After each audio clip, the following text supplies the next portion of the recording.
गुनिंग मुझे लगा था पता कुछ 2022 में था। 2022 और मुझे भी ये पता लगा कि गुनिंग क्या होती है। पता कैसे लगा? वेल तुमको लग रहा होगा कि मुझे फ़ोन या फिर मेरे दोस्तों ने या फिर किसी और ने बताया होगा। ऐसा बिल्कुल नहीं है। मुझे इस बायोलॉजिकली पता लगी, क्यूरोसिटी से। बायोलॉजिकली मैं किस तरह की बात कर रहा हूँ तो वेल मेरे मेरे हिसाब से तुम्हें समझ में आ रहा होगा मैं किस तरह की बात कर रहा हूँ। फिर भी नहीं आ रहा, तुम एग्जाम्पल के तौर पे खुद से सोच सकते हो। वेल उसको छोड़कर मैंने गुनिंग की जो रिचुअल जो था उसको मैंने कुछ 2014 तक 24 तक शुरुआत तक छोड़ दिया। क्यों? क्योंकि वेल मुझे वो चीज़ बिल्कुल पसंद नहीं थी। किस लिए और किस कारण से? वेल वो चीज़ एक सिंपल तौर में शब्दों में कहूँ तो वेल मुझे वो चीज़ इसलिए पसंद नहीं थी क्योंकि वो चीज़ एक तरह से तुमको गिल्ट देती है। एक गिल्ट जो कि वेल तुम शेक ऑफ नहीं कर सकते हो, तुम बाहर उसको फेंक नहीं सकते।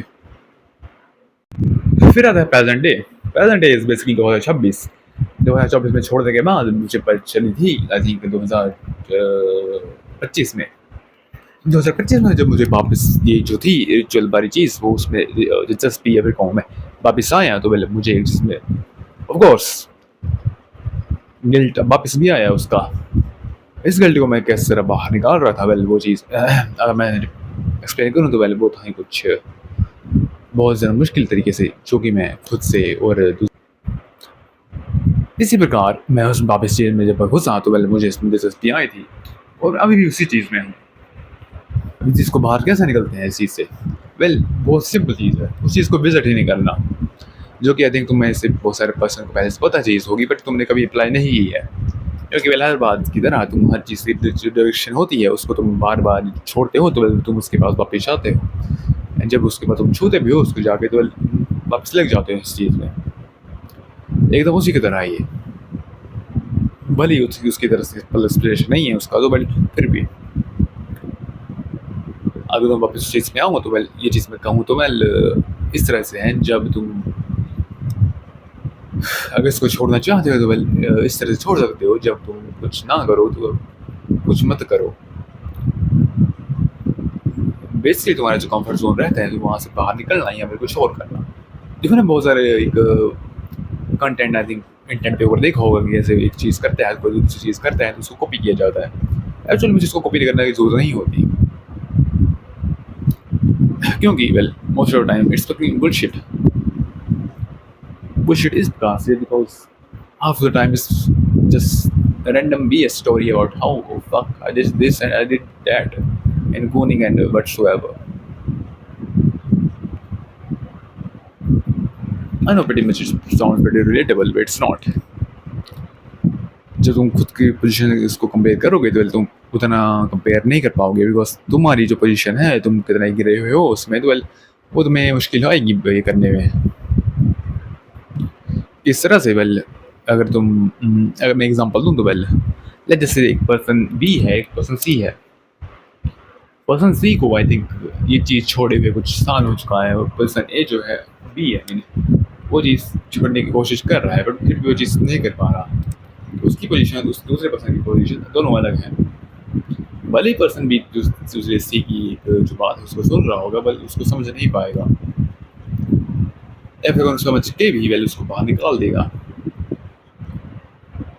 इसी तरह तुम और भी कई आई थिंक एग्जांपल्स को ले सकते हो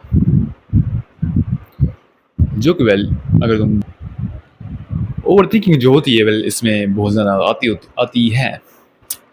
पहले एक पर्सन बहुत ज़्यादा ओवर थिंक करता है चाहे तुम उसको उस चीज़ को तुम उसके साथ रखो या फिर ना रखो वो चीज़ उस चीज़ को ओवर थिंक करता है। बट अगर तुम उसको रिचुअल के साथ गुनी के साथ उसको रखोगे तो वो ओवर थिंक करता है। Over thinking is the killer of like everything. Over thinking तुमको डुबा देगी और शिट फक। ओवर थिंकिंग तुमको इस तरह से निकालती है और जिसे गिराती है वेल तुम समझ भी नहीं पाओगे। एक समय आएगा जब तुम्हें लगेगा what fuck but in totality अगर तुम देखो तो वेल ऐसा बिल्कुल भी नहीं है।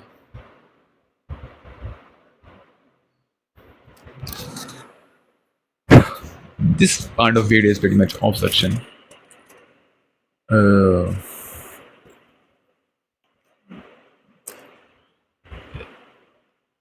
Recently, I've been thinking about or the random stuff I've been doing nowadays, which is pretty damning, I would say. डैमनिंग इस तरह से अगर तुम देखो तो वेल जहाँ से अगर तुम देखो तो वेल मेरा जो कंटेंट है वो most of the time is pretty much on whatever the fuck I feel like uploading. Basic जो मन करता है मेरा मैं उसको अपलोड कर देता हूँ. इट इज़ बुरी नहीं है बट एक्चुअली में उतनी अच्छी भी नहीं है. बस देखो अगर तुम ज़्यादा से ज़्यादा ग्रो करना चाहते हो तो वेल तुम मुश्किल आएंगी. मुश्किल ही हमारे एक तत्व बनता है. I think I am talking bullshit right now.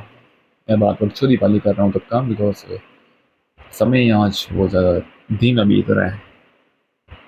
बीमा इस तरीके से बिकॉज समय बीत नहीं रहा आज. मैं भी रिकॉर्ड की कोशिश कर रहा हूँ सुबह से और मैं थिंक मेरी भी रिकॉर्ड भी नहीं हो रही. आवाज़ भी नहीं आ रही मेरी अच्छे से और फालतू और जितना तुम सोच सकते हो वैसा वाला काम है.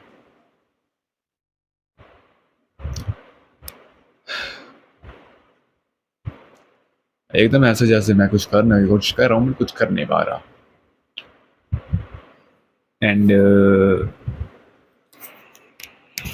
जितना तुम उसके अंदर डीप जाओगे वैसे उतना समझ पाओगे. वेल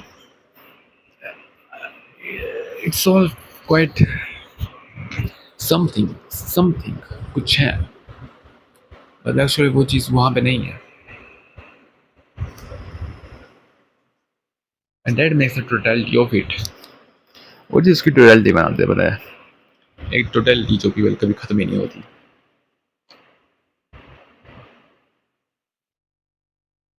इस तरीके से किस तरीके से वो चीज़ तुम ऑब्जर्व करोगे तो तुम पता लगा सकते हो. मोस्ट ऑफ पीपल जो कुछ ऑब्जर्व करना चाहते हैं कुछ पता करना चाहते हैं वो कर चुके हो इस वीडियो पे आते भी नहीं.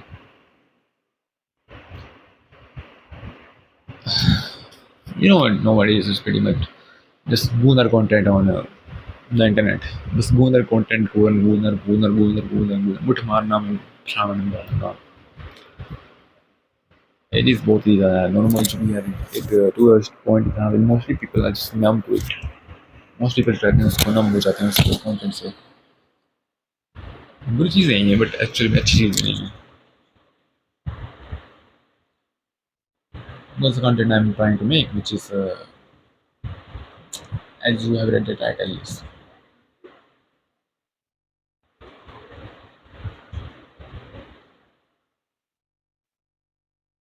it's quite questionable in a way. So, bye.